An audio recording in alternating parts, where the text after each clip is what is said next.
my phone. I might get my laptop, actually. Alright, guys. Welcome back to, I believe, the 4th episode of the new YouTube.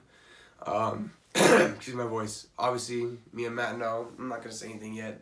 Some bigger's coming here in the near future, but something more important tonight. And again, excuse my voice. The Golden Knights took a 3-1 series lead against the San Jose Sharks in a 5-0 victory. And we were giving the Knights a pretty hard time. A couple nights ago when they were down 1-0 and they lost 5-2 and they played terrible, to be quite honest. And since then, they've won 3 games in a row. They now have the 3-1 series lead, and it's probably going to end up being a series victory for the Vegas Golden Knights. So, Matt, what do they got to do? When's the next game? Thursday? In San Jose. What do they got to do to close it out? Well, I think it boils down to they just have to play identical to the way they played tonight. And that is Fleury being on top of his game. He played absolutely lights out tonight. Probably one of the best performances I've seen in person from him since the Knights got here. And there was a couple close calls. There was a couple bouncing pucks in the middle and front of the net that could have really easily gone in, and he was right on top of it. He was on his game. Defense seemed like they stepped up. Only 28 shots on goal for San Jose tonight, so really good job of making sure San Jose didn't get too many off. And really, it boils down to keeping the offense rolling. If you've looked at these last 3 victories, all 3 victories have something in common, and that's that they are scoring a lot of goals within those games. I mean, 5 goals tonight, 6 goals, game 3, and cannot think of how many goals they had game 2. I believe it was 5. 5. So you're talking about 3 games with all having 5 or more goals.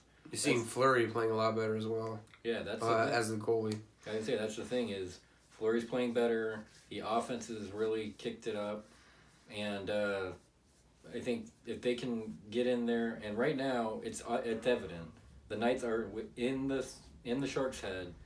They got Evander Kane ejected for a 2nd straight game. It was, for those that maybe didn't see the game, Evander Kane came up and had a blindside hit, I believe, on McNabb, and that got him tossed, along with another Sharks player got ejected tonight. I believe his number was 28. So, I mean, that's the thing is it was a physical and it was a chippy game. And Reeves is in his head. And you could tell that Reeves and everybody else on the Knights are in the Sharks' head, and I think they have a really good chance to close it out Thursday in San Jose. And if they don't, I would be slightly concerned if I was a Knights fan, just slightly. Yeah. Obviously, the Golden Knights have really turned it around since that game 1. They've been a lot better offensively. Fleury has stepped up, and that's obviously huge for him. You need your goalie to play well. San Jose's goalie, Jones, has been terrible. He got pulled tonight after the first period, finally, and the backup goalie did even worse, really. 3 goals on less shot attempts as well. So, a huge goalie problem right now with the Sharks, and they're not really getting anything going offensively. A lot of people thought this was a Stanley Cup, including me, Stanley Cup favorite team with the acquisition of Erik Karlsson, and then you have Brent Burns already. So they already had a good defensive roster, and Jones was a pretty solid goalie before this, and, down the playoffs, clearly falling apart, but Golden Knights likely are going to advance, get into the second round, probably going to have to play Calgary, and then on to the Western Conference Finals if they advance, and then maybe they end up playing Tampa. Oh, shit. About Tampa. About that. If you pick Tampa winning in your NHL bracket, it's already over. Tampa got swept in the first round by the worst team in the playoffs, record-wise, the Columbus Blue Jackets. Every team, ESPN posted something very interesting today. Every team that's finished with the best record in league history has not won a championship. It's the Warriors, 73 wins, didn't win a championship. Patriots, undefeated season, didn't win the Super Bowl. Tampa didn't win the Super Bowl. couple MLB teams in there didn't win the World Series. I mean, Tampa didn't win the Stanley Cup, excuse me. So every team that is breaking a league record for best record did not go on to win the championship in their league. And I thought that was pretty interesting. So Tampa, streak continues. They get bounced in the first round. At least most of these teams make it to the championship game. Tampa didn't even get to the fucking second round. Excuse my language. They didn't even get a game. Yeah, they didn't even get a game at least. 0-4, that's tough, especially considering last year they made it to the Eastern Finals. They were up 3-1, literally had it. Probably would have won the Stanley Cup playing Vegas. And they blew a 3-1 lead, and it went on to the Capitals winning the Stanley Cup that year. So, tough time to be a Tampa fan. I don't know what they're going to do this year as far as the offseason, but we're going to go ahead and move on here to the NBA playoffs, which has been pretty surprising. It's been exciting, surprisingly. You have the Sixers and Nets, 3-6, tied up at the series is tied up at 1 currently. You have Toronto and Orlando tied up at 1. You know, many people thought Toronto was going to get a clean sweep. Same thing with Philly. Boston's up 1-0. They play game 2 tomorrow, round 5 in Boston. The Clippers got a game against the Golden State Warriors, and pretty much everybody thought they were going to get swept, except Matt here. Clippers came back from 31 points, which was the biggest deficit comeback in NBA playoff history. 3-1, those numbers are haunting The Warriors. to the Warriors. They blew a 3-1 lead. It's a 31 series lead a couple years ago in the NBA Finals to LeBron James. You have San Antonio and Denver. That's a 7th and 2 seed matchup. That series is tied up at 1.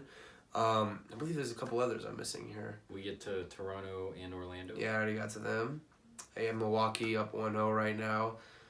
Blake Griffin likely is going to miss the first round of the NBA playoffs.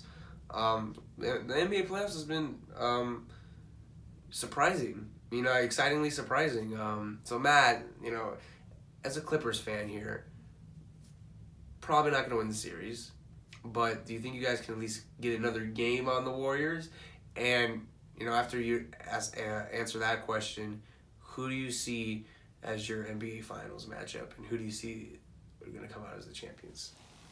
I think we can get another game on the Warriors. And I say this because watching last night, Patrick Beverley was clearly in Kevin Durant's head. Yeah. I don't know how. I don't know how it happened. Arguably the best player in the NBA right now was getting shut down by 6'1" Patrick Beverley. I don't know exactly. Like, I'm still figuring out the logic and the science behind that, but it's for another time. Ultimately, I thought I'll be honest. I thought that game was over last night. I saw 30. We were down 31. I was like, well, it's gonna be another typical Warriors game. We're gonna like make a little bit of a run in the fourth quarter. Nothing surprising though. Warriors are gonna close it out. And then I literally fell asleep, and I looked at like 1:30 in the morning and saw we came back and won. And I was like almost ready to do laps around my neighborhood, like with almost no clothes on, because I was just that excited. I just couldn't believe it. But anyways, all jokes aside, that just shows like the season we've had. And you know, we were down 28 to Boston earlier in the regular season, came back and. You really had to bring that up? I'm just saying. You had to bring that up? Why did you have to bring that up, though? I'm asking how many games you guys. Why did you have to bring that up, Matt? I'm just saying. For argument's sake. It's okay. You guys are probably actually going to go farther than we are, so it's okay. Last night was also a really good sales pitch for the offseason. It's really good to show Kawhi. Team has heart. That team has. That Clippers team has fucking heart. Mm-hmm. To show, you know, like a Kawhi Leonard. I mean, this team was down 31 points at one point in the game. They came all the way back and won. If we have you're like that missing piece, maybe to give the Warriors a run for their money next year with KD possibly leaving. Don't think he's going to go to the Clippers. Sounds like he's going to be on the Knicks, but ultimately, I think that the Clippers will get another game. If they do get another game, it's going to be at home in these next 2 games. I'm not even going to say they're going to get these next 2 games. That's a really big stretch. If they do, somehow, I do give the Clippers a slight chance to pull the series off. But they would have to win these next 2 games. Like, even if they split, it's the series, man. Come on. I know. I'm just saying, like, hypothetically, if The only way I would give them a chance to win the series is if they win these next 2 games. Oh, okay. Then they go up 3-1. Then I could say, okay, you have a realistic chance. But if you split with Golden State, the advantage is Golden State because they have 2 more games in Oracle. Yeah. So I do see them getting 1 more game. I predicted at least 1 win in the series just to avoid a sweep. I was maybe leaning towards 2, but I was really confident about 1. So, and then to answer your follow-up question about the NBA Finals, I have it going. I thought about it. I have it going You're Warriors. gonna say Clippers and Celtics? Oh God, no! I haven't lost my mind that much. I have it going Warriors and Bucks, and I think the Warriors piece it together enough to pull out a championship. Yes, they lost DeMarcus Cousins. If they last play the night, Bucks, they're gonna sweep the fucking Bucks. Yeah. Oh yeah. I think there's just No something. offense to my friend Jack Henham, but they will sweep the Bucks. You got to remember, like the Warriors have more than one option. Outside of Giannis and maybe Malcolm Brogdon, Goes out Oh yeah, Malcolm Brogdon's out. 6 to 8 weeks. So they got So now, Chris Middleton and yeah, outside of Giannis, you're down George Hill. You're down to Chris Middleton and an aging George Hill. Oh, they got Bledsoe. The Warriors, you go down Durant. Okay, that's fine. We still have Curry, Thompson, Draymond, Iguodala off the bench. They don't have Boogie. That's if they lose. If the Warriors lose before the finals or they lose in the finals, It'll be because of I Boogie. guarantee you their fans' excuse will be we didn't have Boogie, bro. Oh my God. We only have 4 All-Stars. We gotta have the full 5. Yeah. Only have 4. And meanwhile, most teams have a maximum of 2. Like Milwaukee has. Magic have 0. Yeah, Magic has 0, and they waxed Toronto, I believe, in that opening game. And then Clippers have 0 as well. Yeah, not a single All-Star voted in this year. Well, you got Lou Williams fucking snubbed. Yeah, Lou Williams, I believe, got snubbed. 2 years in a row. He better not get snubbed for 6th Man of the Year. That's all I'm saying. No, he'll win 6, man. So, I think going into that offseason, Clippers, their top priority, because we do have 2 max spots available, is focus on Kawhi. Make Kevin Durant like a secondary option, but let's put our eggs in our basket with Kawhi Leonard. Because I think there's a better chance Kawhi comes to LA than Durant comes to LA. Now, with that being said, if Kawhi does agree to come to LA, then that really changes it over to Durant because it's a better sales pitch. You're playing on a team that doesn't give up on you. You have now another star to help you out, Kawhi Leonard, who's a fantastic two-way player. And you have the reigning 6th Man of the Year, Lou Williams, coming off the bench to help the second unit. Would you like to sign here, or here? I mean, I'm trying to think about this. What is the Knicks? I got paranoid it wasn't recording for a second. I'm trying to think of, I don't know what, outside of maybe the New York atmosphere, what do the Knicks have to offer? Like, we might get Zion. The rats in the subway. They have an owner that throws their fans out. That's great, Durant. So you have a fan of yours that comes to the game? I don't think if I'm a player, and we're getting hell off topic, but this is actually a good topic though. If I'm a player, I do not want to play under James Dolan. Oh, not absolutely. I totally 100% agree with you because think about this: a player comes to the arena, they're wearing your jersey. They paid great money probably for the seats. Remember, and they're probably paying more money for parking and to buy your overpriced food. Exactly, you got to remember this is Madison Square Garden, so your concessions are outrageous. Probably got to pay to go to the bathroom. Your parking was outrageous. The jersey you're wearing probably cost $100 at least. Your tickets probably cost like $150 if you brought a friend or something. Your hot dog probably costs $30. Exactly. Knicks ticket prices, by the way, are probably one of the highest in the leagues. And we actually researched this one time and looked at it, and we were both in shock. We were like, really? The Knicks suck? But anyways, it's in New York, so you're spending all this money, and then your owner is going to tell your fan, no, get out. You're bye-bye. And all the fans said was, Dolan, sell the team. And that's... Really, if you're fans... I go to UNLV games and Robotham, sorry. A guy at the UNLV in Cincinnati game kept calling Noah Robotham Robocock. And the usher was right there, and the usher was just, like, laughing. He was like, he's a fucking fan. He's paid money. It's just, as long as he's not saying anything, like, overboard and racist and shit like that. He just said Right. Robocock, and Right. the usher just fucking laughed. And eventually the usher told him, okay, that's enough, because like he kept repeating it. You know, honestly, it was kind of getting a little annoying after that, but. You know, like, really, the guy's like, hey, sell the team. And he may not even been serious, probably was joking. And Dolan's like, get out. Right, and that's the thing is... Didn't he ban him for life? I'm not sure about that. I know he was banned for the rest of the season. I'd be like, fuck you. I didn't... You know what? If I'm an owner and my fans aren't saying that type of stuff, then I'm concerned. Because to me, that shows your fans care about the team. Yeah. They are passionate. And, you know, does it come out a little harsh and mean sometimes? Sure, but that's It part comes of with the game. That's part of... Don't buy a team in New York if you're afraid with what people are going to say. Right. And that's the thing is... Go play in Charlotte or go buy the fucking Hornets. Yeah, exactly. So, I mean, it really... I don't know why these players keep wanting to go to New York and play for James Dolan.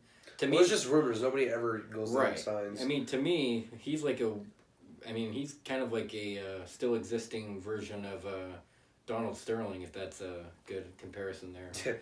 Yeah. Well, to your NBA Finals prediction, I do agree with the Warriors. To me, I got Bucks or Raptors. Kills me as a Celtics fan. But unless the Celtics start playing together as a team, and if they do play together as a team, easily can make the NBA Finals. Easily can put up a good series with the Warriors. But the problem is, they're not playing selfish. Defensively, they looked really good against Indiana, but offensively, again, they were just playing sloppy and not as a team. If they can get to that, I'll put them in the NBA Finals, but that's if, and they've done it maybe 2 games all season long. So, for that reason, I'm going to have to put either Milwaukee or Toronto. In between those two, I'm probably going to have to pick Toronto, regardless of their, sloppy game 1. They bounced back really good tonight. They beat the Magic by, I believe, 20, 25, 30 points. Yeah, so, yeah. More experienced team, more depth. They could probably put up a 5-6 game series with the Golden State Warriors. I mean, that's pretty sad we have to say that because we know who's going to win. Yeah. But honestly, that's my prediction. And Golden State will end up winning, and then hopefully Katie and Clay go somewhere else and break up that unbalanced clusterfuck in the fucking, excuse my language, in the Bay Area. So, and I just don't see anybody beating the Warriors. And if they stick together next year, I'm no longer watching the National Basketball Association unless the Celtics get Anthony Davis and 1990 Michael Jordan. Yeah, exactly. I don't know about 1990 Michael Jordan. That might be a little tough to get right now. Yeah, I think he's... Be a little tough. Yeah, he's a little too expensive. Yeah, so. he's a little too old right now, too. But, another old guy here that kind of turned back the clock. Tiger Woods won the Masters for the first time in... 15 years. 15 years. 14, sorry. 15 years. I believe last time was 2005, right? Correct. I've never been a big Tiger fan. Never been really a big golf fan, to be quite honest with you. But you got to give the guy credit. Through all the stuff that's gone on, I don't know how we're this off the field, I guess, from golf. All the drama going on in his life and all the shit that's been said about him. And for him to stick it through and come out and win the Masters, you got to give the guy credit. Not a lot of people have the strength. A lot of people probably would give up, from a lot of the off-the-field issues he did have. So, you know what? I've never been a big Tiger fan. Not really a big golf fan, but that's an amazing story, and he deserves a ESPN 30 for 30 for that. Only rare events or, rare comebacks deserve that.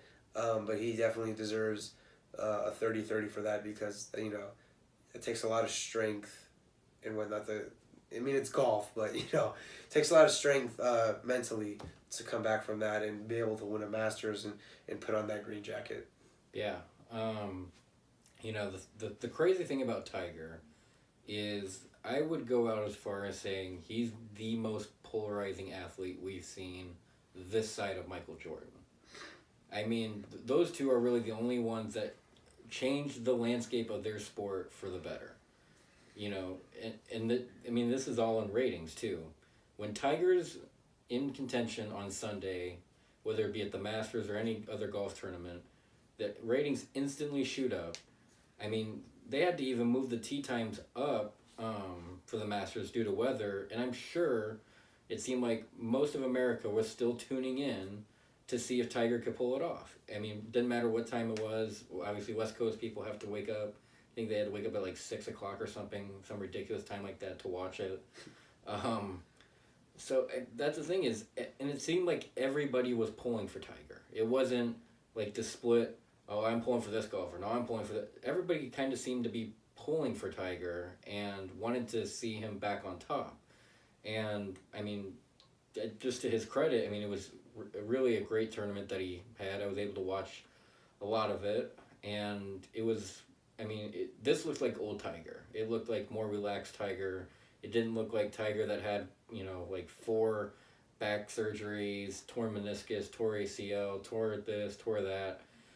It didn't look like that Tiger. It looked like, vintage Tiger that was a dominant force, and he's easily the most influential person in, I would say, professional sports right now, and probably even one of the most polarizing athletes of all time. I mean, when you sit down at the table and you talk about greatest athletes to play any sport, you have to. I don't see how you can leave Tiger out of the conversation. No, yeah, no doubt. But amazing comeback story from Tiger.